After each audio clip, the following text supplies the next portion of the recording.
Well, outside of being under the weather, I've had a pretty good weekend, and I'm ready for church later on today.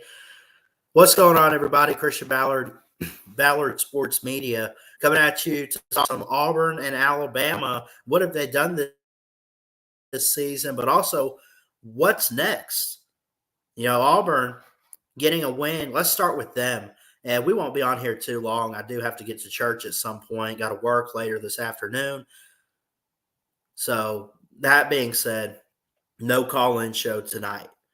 Uh, might do something Tuesday or Thursday. I'll double check my work schedule and I'll make a post out, a tweet or an X or whatever they call it these days. And we'll let you know. Let's talk Auburn and Alabama. How about the Iron Bowl coming up in 2 weeks? Less than that, 13 days until the biggest rivalry in college football, at least if you're in the state of Alabama. I know surely game day is probably going to be in Ann Arbor for Michigan, Ohio State, which is actually interesting because that game, what about, the Jim Harbaugh situation? Suspension? Yeah. Ryan Day's doing okay, though.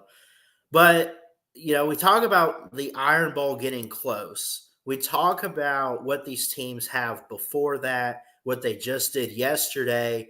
As you're watching this on a Sunday, if you're watching this back later on this week or later on Sunday after it aired, thank you so much for watching. Be sure to leave a like and subscribe if you're new. We do all kinds of college football content. I don't mind talking basketball and baseball either, but college football is kind of the primary sport that I've always been into. So let's start with Auburn. They get a huge win over Arkansas, and I say huge in terms of margin of victory, 38 points. They win 48-10. I did not make banners, but we can screen share and look at some stats and some key moments of the game. I do want to dive into Alabama, Kentucky, which was a final score of 49-21. Now, you could say, well, Auburn had a better performance because they didn't give up as many points. I think Alabama going on the road, both of these teams on the road, by the way, I think for Alabama to go on the road to get an SEC victory like that and win by 28 points on the road to a pretty good Devin Leary, Kentucky-led offense, that's pretty good. I'll give them some credit. I don't think it was a perfect game, but I think you could tell that Alabama is where they need to be. And by the way, mentioning this, the SEC championship is set to be Alabama, Georgia, and Atlanta. We'll do a big Tidal Wave Talk preview prediction video for that the week of, and we'll also preview some of the other conference matchups. Let's start with Auburn, Arkansas, 48-10 victory. Peyton Thorne was 163 yards, 3 touchdowns, and a pick. Not bad. That's pretty good. KJ Jefferson passing, 10 of 16, 116 yards, no touchdowns, but also no picks. That's interesting there. Rushing yard leaders, Jarquez Hunter for 16 carries, 109 yards. Who is this? Jacoby Criswell, 6 carries for 64 yards. A lot of sixes in this game. You had in receiving, Javarius Johnson for Auburn, 3 receptions for 53 yards and a touchdown.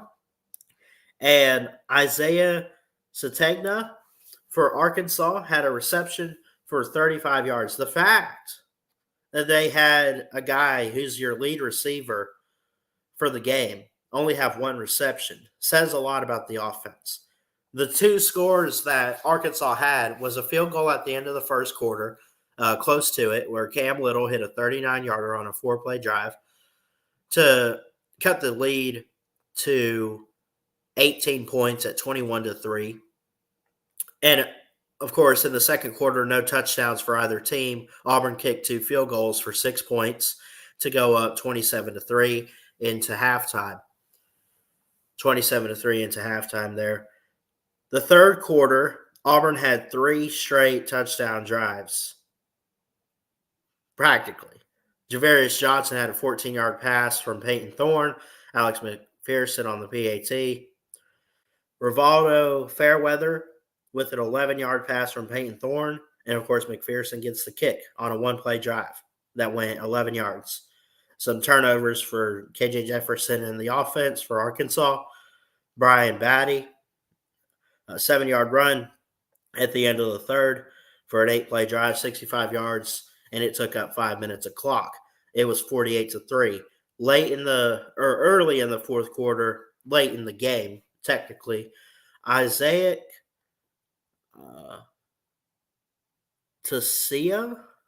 Tesla, I'm trying to understand how you pronounce his name. I apologize. Got an 11-yard pass from Jacoby Criswell. And that was in a Wildcat formation because Criswell being a running back for Arkansas. Team stats in total for this game. Team stats, 517 total yards for Auburn. They have not seen that much this season. 255 for Arkansas. Both teams with 2 turnovers. 32 first downs for Auburn, 10 for Arkansas. And Auburn had 38 minutes and 15 seconds of clock, time of possession, leaving Arkansas with the rest of the game 21 minutes, 45 seconds. I look at this game, I say it's a great performance, but it's against an Arkansas team that's probably going to finish 3-9 to 5-7, depending on what they can do these next 2 weeks. They are not going to make a bowl game. They're 1-6 in conference play. That was their 6th loss of the year in the SEC. They are finished right now dead last in the SEC West. They're actually technically tied with Mississippi State, who's 1-6 in conference play as well. I'm sure they beat Florida International next week, FIU, on the 18th. And then can they beat Missouri at home? It would take a major miracle to do that. I think Missouri's a better team right now, 4-2 on the year in conference, 8-2 overall.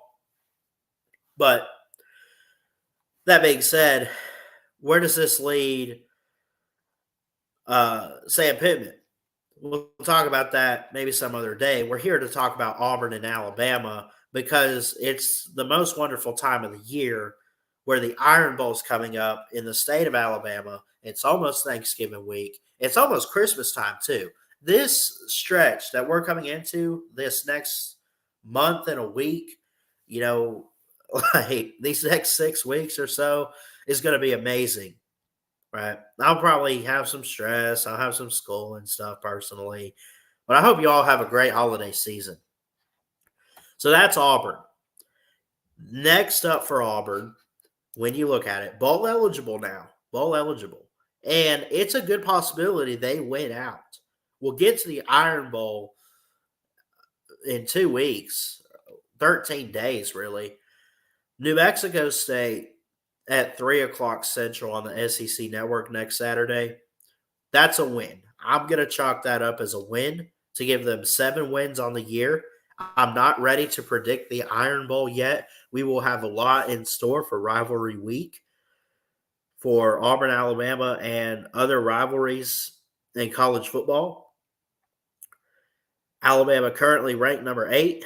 Auburn unranked right now, but, do they get in the rankings? I doubt it, but we'll see. We'll see what the committee wants to do. That being said, let's move forward and talk Alabama. What did they have to do? Well, they didn't look perfect, but they look good offensively. Defensively, I think it could have been better. They gave up 21 points to Kentucky on the road. To get a road win like this against a team that earlier in the year was competing with Georgia for the East, who falls to 6-4. Kentucky's going to a bowl. Devin Leary, I think, is a great transfer quarterback from NC State. Thought he was great with the Wolfpack. I think he's good with the Wildcats. Alabama gets a 49-21 victory over the Kentucky Wildcats. I like Kentucky. I like Mark Stoops. Think he's a great coach. Think he's doing things. Think he's, he's taking Kentucky places. He's never really had a losing season. I don't think. I mean, it was roller coaster at first, but he's been kind of consistent getting them to bowl games and finishing, at highest third in the East. Thing is, no one's going to stop Georgia. Georgia clinched the East a couple weeks ago. Alabama just clinched the West. It is set to be Alabama-Georgia at the start of December. Alabama undefeated in conference play, 7-0. 21 points in the first quarter. Kind of slowed down in the second and third. They got 7 points in each of those, but 14 points in the fourth. And they gave up 3 touchdowns total, 1 in each of the quarters outside of the second quarter where Kentucky was scoreless. The final score, 49-21. Jalen Milroe, 15 of 22, 234 yards, 3 touchdowns and a pick. Devin Leary for the Wildcats, 17 of 31, 158, 1 touchdown, 1 pick. That's not bad. He did great. I thought he did. It came down to this. Alabama did have some defense, but also we knew that Kentucky was going to score, but they didn't have enough to keep up with Alabama. They just, all it is, they didn't, So, Kobe Prentice, this one kind of got me by surprise here. Kobe Prentice, 4 receptions, 74 yards, and a touchdown. He was the lead receiver. Where are you, Jermaine Burton? Did not see much of him yesterday, but here's what you had. Amari Niblack, 26 yards from Jalen Milroe with 9:38 to go in the first. Kobe Prentice, 40-yard touchdown pass from Jalen Milroe. Jalen Milroe ran it in. They had 3 touchdowns in the first quarter. Then they gave up 1 late to Kentucky, Tavion Robinson. Second quarter, Roydell Williams, 26-yard pass inside the 25 from Jalen Milroe. Ray Davis ran for 2 yards to start the third quarter drive for Kentucky. Jalen Milroe ran it in on the next possession for Alabama from 3 yards out. Jalen Milroe with another rushing touchdown. He had 3 in this game. He had one at the start of the fourth quarter from a yard out. Kind of pushed the pile a little bit. Then their next possession, Jamarian Miller, we call him Jam, 3-yard touchdown run. Will Reichard making all of his PATs today. Ray Davis runs from a yard out, and Alex Rayner gets the kick. Total yardage for these teams and other team stats, 2 turnovers each. 23 first downs for Bama, 11 for Kentucky, 444 total yards for Alabama, 253 for Kentucky. Time of possession, 32:06 for Alabama, 27:54 for Kentucky. Alabama came into this game an 11.5-point favorites. They ended up winning by 28, so they did cover the spread. The over-under was 45.5. If you took the over, you won a lot of money, my friend. I don't know what else to tell you. So that pretty much concludes this quick live stream. Thanks so much for watching this back. If you did, really do appreciate it. Again, Alabama 49, Kentucky 21. And then, of course, we talked the Auburn game where they ended up – hold on. Computer acted up just a little bit.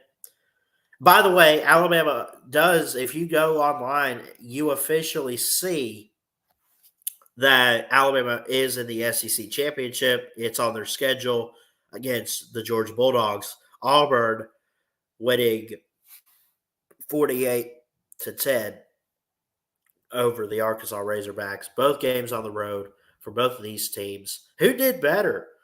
Well, 1 point difference. Alabama got one more point, but they gave up 21, where Auburn got 48 and gave up 10. So I think both teams did good. I think the fact that Auburn defensively looked phenomenal, lights out, everything like that against KJ Jefferson, that kind of surprised me a little bit that they were able to win by 38 points, whereas Alabama won by 28. So Auburn wins with a bigger margin, but Alabama obviously playing a tougher team in Kentucky. So that's yeah, that's my assessment. That's all I got for today. Thank you, Millis, for showing up, buddy. I love you, man. It's good to see you. Roll Tide. Thanks so much for showing up. Auburn and Alabama dominate against the SEC on Saturday. Cupcake teams next. No disrespect to those opponents, but you call it what it is and you say Chattanooga and New Mexico State. New Mexico State for Auburn, Chattanooga for Alabama. They should, both at home, by the way, should run over those teams. Then we get to the Iron Bowl, and what I can expect is a 7-4 Auburn team playing a 10-1 Alabama team. I do not necessarily expect Auburn to be ranked. We can expect Alabama to be in the top 10, and we can expect pretty much a good showdown here in a couple weeks. So looking forward to it. Rivalry weekend stuff to come. We'll get a couple preview videos out this week, and we'll see you guys next time. Thanks for watching. Thanks for showing up. I love y'all. Jesus loves you. God bless. And from an Alabama fan, roll Tide. We'll see you next time. Love y'all.